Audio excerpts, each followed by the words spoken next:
545 videos tuvieron que pasar de este comentario bíblico de este canal para llegar al profeta Elías. 545 videos porque era una de las partes que más me llamaba la atención llegar desde que empecé en Génesis, ¿no?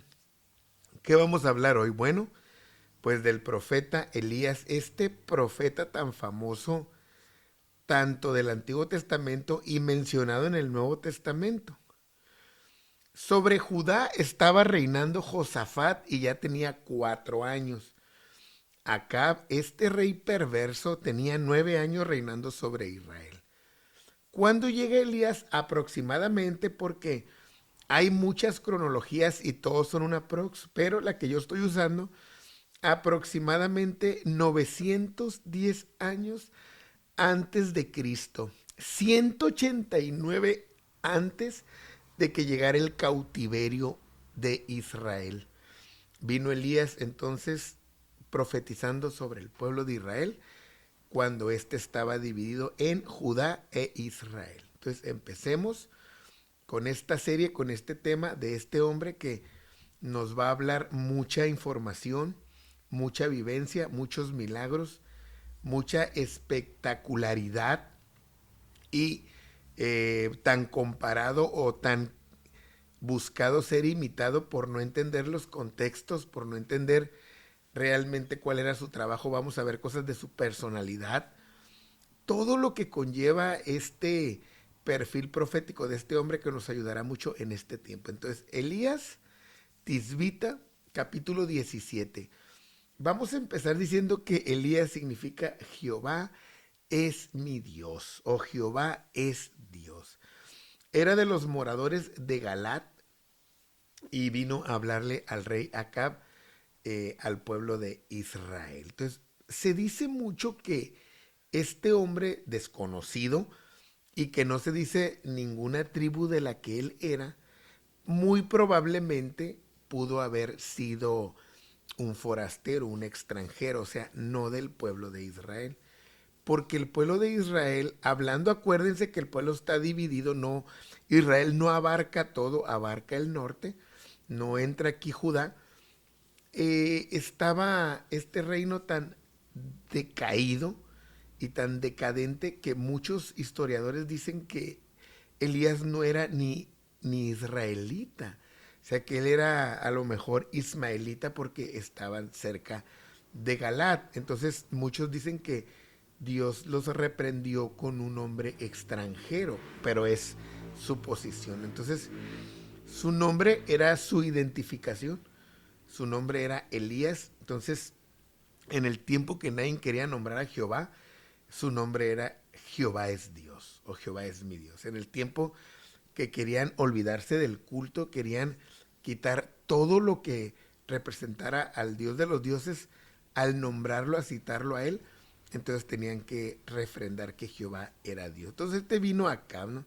Después de una vida tan terrible, con aberraciones en el pueblo, que el rey venía en decadencia, y es lo primero que tenemos que entender, el contexto de Israel totalmente idolátrico, totalmente un culto desviado cuando viene él, desde el rey, desde el más alto, desde la cabeza hasta abajo, inmiscuidos en asuntos religiosos con sincretismo, donde la mezcla de lo verdadero estaba cada vez disminuyendo, cada vez era menos. Entonces Dios lo levanta en el tiempo del peor de los reyes de Israel y lo trae con poder, lo trae con revelación, lo trae con unción, con fuego, porque era lo que se requería para ese tiempo de Israel. Un hombre que realmente los sacara de ese hoyo donde estaban, que los despertara, que realmente encaminara sus pies hacia lo correcto. Entonces, Elías viene en ese contexto, viene sobre un Israel totalmente idolátrico, viene sobre un rey que está totalmente cegado hacia el verdadero culto, que está casado con una mujer que es una sacerdotisa o hija del sacerdote de Sidón, que adoraban totalmente y servían a Baal. Esa es su esposa.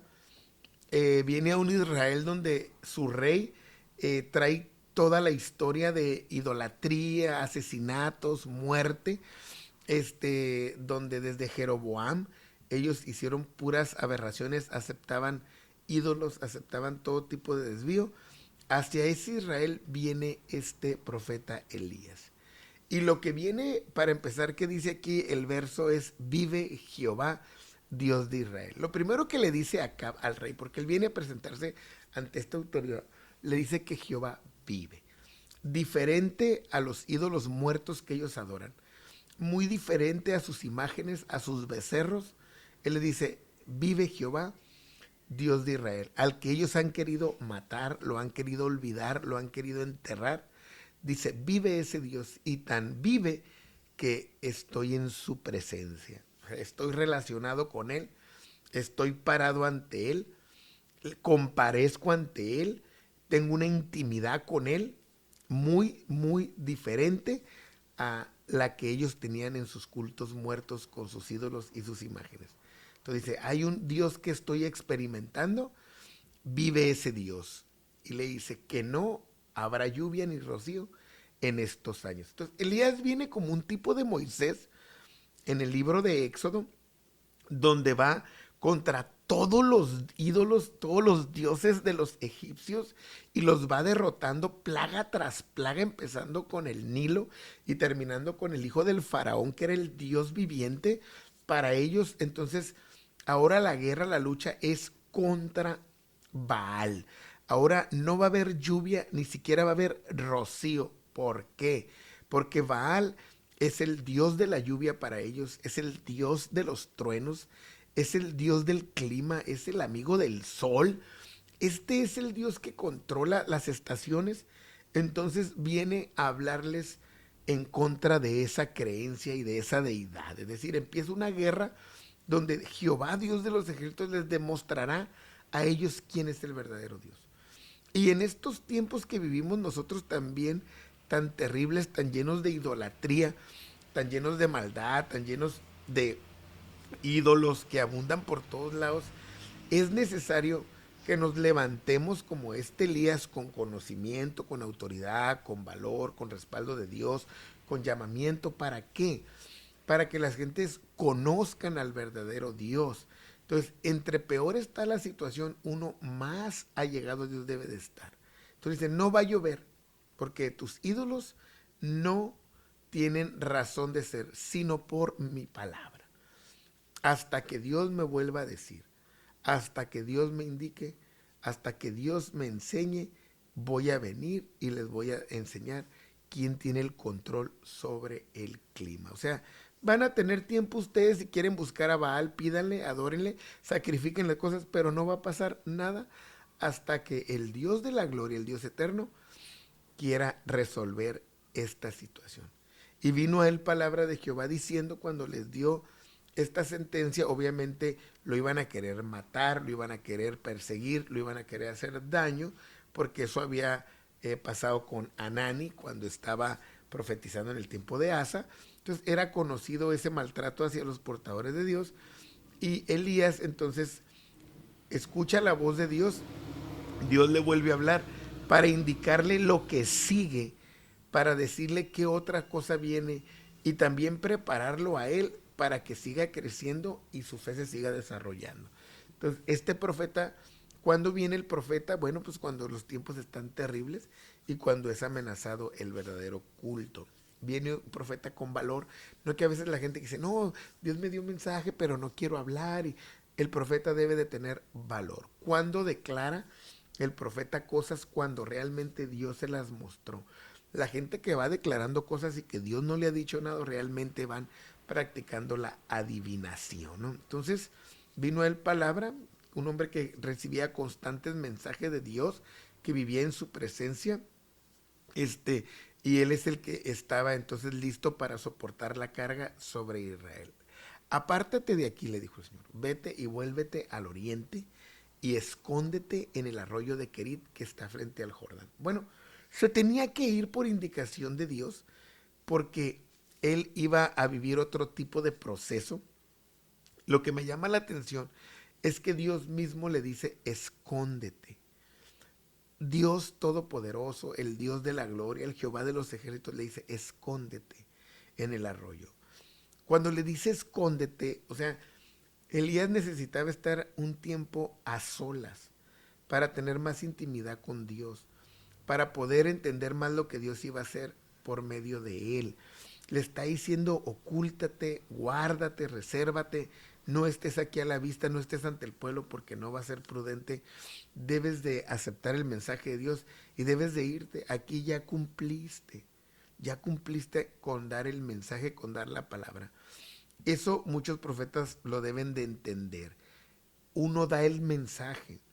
Cuando uno da el mensaje a la persona, el que Dios le dio, uno ya cumplió. La persona puede decir, no es de Dios, sí es de Dios, lo voy a obedecer, no lo voy a obedecer, creo, no creo.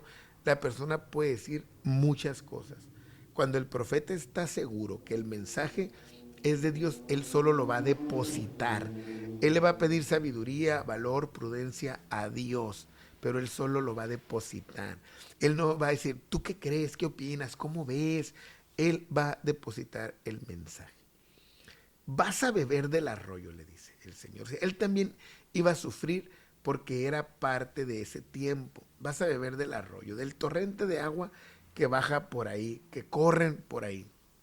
Yo he mandado a los cuervos que te den de comer allí. Entonces había lugares quizás más grandes, quizás el Jordán estaba frente, pero Dios lo manda a que él beba de un arroyo y que los cuervos, estos animales inmundos, lo iban a alimentar, porque la fe de Elías tenía que crecer. Él también iba a ser moldeado para lo que venía, porque esto apenas comenzaba en su carrera ministerial. Entonces Dios le está diciendo, vete al arroyo y yo he designado a estos, le he dado la orden, le he encargado a estos animales que te den de comer. Entonces, animales que pues obviamente su naturaleza es comer todo lo que se les atraviesa. Si Dios sabía que por medio de ellos iba a entender Elías, por eso lo manda. eh, no le mandó a algún animal que no le gustara el alimento que le llevaba, porque a lo mejor Elías podía decir pues que era casualidad o que no era alguna cosa de la naturaleza. No, Dios le manda animales que no van a dejar alimento, se lo van a comer. Y que se lo llevaran a Elías, entonces iba a ser algo milagroso por lo que Elías iba a vivir. Algunos traductores han querido decir que cuervos en la traducción se parece mucho la palabra en el hebreo a árabes y han querido decir que eran árabes los que le llevaban la comida, pero la Biblia realmente dice cuervos, ¿no? Entonces, ¿qué hizo Elías? Se fue como Dios le mandó y ahí se fue a vivir junto al arroyo solo, nadie lo acompañaba y ese arroyo estaba enfrente del Jordán esperando que Dios indicara. Y los cuervos entonces, ¿qué hacían? Le traían pan y carne en la mañana, pan y carne por la tarde y él bebía del arroyo. Entonces, era ver, hermanos, un milagro todos los días, ver estos animales, quizás cuando ya le daba hambre, quizás cuando ya le llegaba su momento, ver llegarlos y dejarles este alimento tan sobrenatural, de una manera tan impactante, que la fe de él se tenía que fortalecer, aun la carencia que tenía, porque no tenía nada, la dependencia de que Dios lo iba a alimentar, era diario, en el temprano y en la tarde, ver estos animales era todo un espectáculo para él, que le ayudó a ir sabiendo y entendiendo que aunque nadie en Israel lo ayudara, que aunque no hubiera humanos, que aunque no hubiera quien le tendiera la mano, Dios podía usar aún a los animales para bendecirlo, ¿no? Pasado algunos días se secó el arroyo porque no había llovido sobre la tierra. Entonces, así estuvo un tiempo Elías, pero empezó a ver, me imagino, cada día que iba disminuyendo el arroyo. Entonces, dicen los geógrafos que ese arroyo corría desde Samaria, donde estaba sin llover, donde estaba Acab y el reino de Israel como capital, pero ese arroyo bajaba de ahí cuando se descongelaban las aguas, fluía por ahí Y dicen que al ver Elías que disminuía el arroyo, pues era como sentidos encontrados, ¿no? Porque se le estaba acabando el agua, pero también era un indicativo que allá donde él había depositado la palabra, no estaba lloviendo, por eso disminuía el agua. Entonces aquí él decía, híjole, no tengo agua, pero mi palabra se sigue cumpliendo, sigue sin llover. Estas cosas vive el profeta. No porque sea un profeta, un mensajero de Dios va a estar en abundancia y en opulencia.